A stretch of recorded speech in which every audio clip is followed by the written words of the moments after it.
If your 12th house has benefic planets, then don't believe that everything will go into losses and isolation. Those are just gimmicks. I want you to visualize someone holding a beautiful candle in peak daylight. Of course, the candle is not going to look that beautiful, the light is not even going to see through.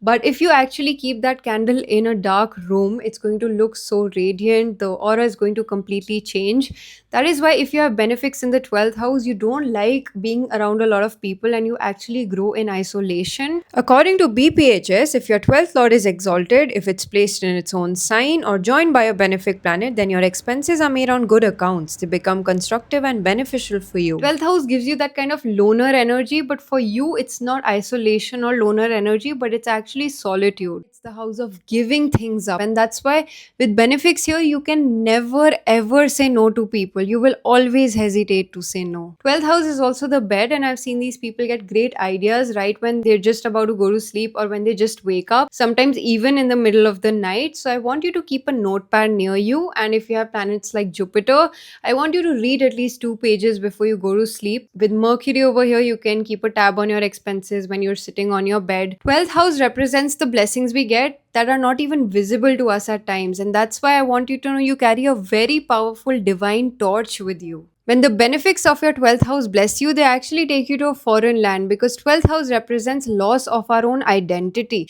They can build their identity again from scratch. It's easier for them, and that is why benefics in the 12th house give you good results to go to a foreign land. The reason why you don't feel a sense of belonging anywhere is because you belong to the world. 12th house is the house of transcendence. Now, the fourth from ninth house is the 12th house, which basically means that the residence of our luck sits in the 12th house. That's why if you have Jupiter over here, the residence of your luck happens to be teachers, knowledge, guru, some advisor.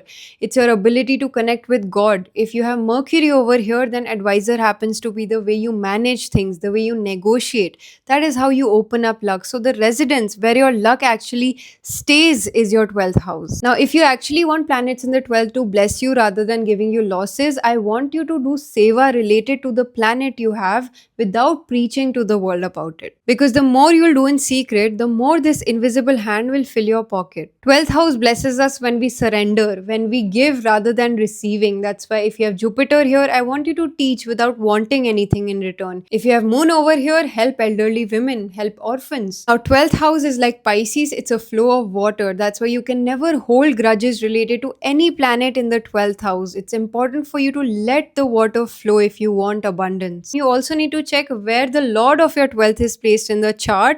Secondly, if you have malefic planet with a benefic planet, the results will be far different.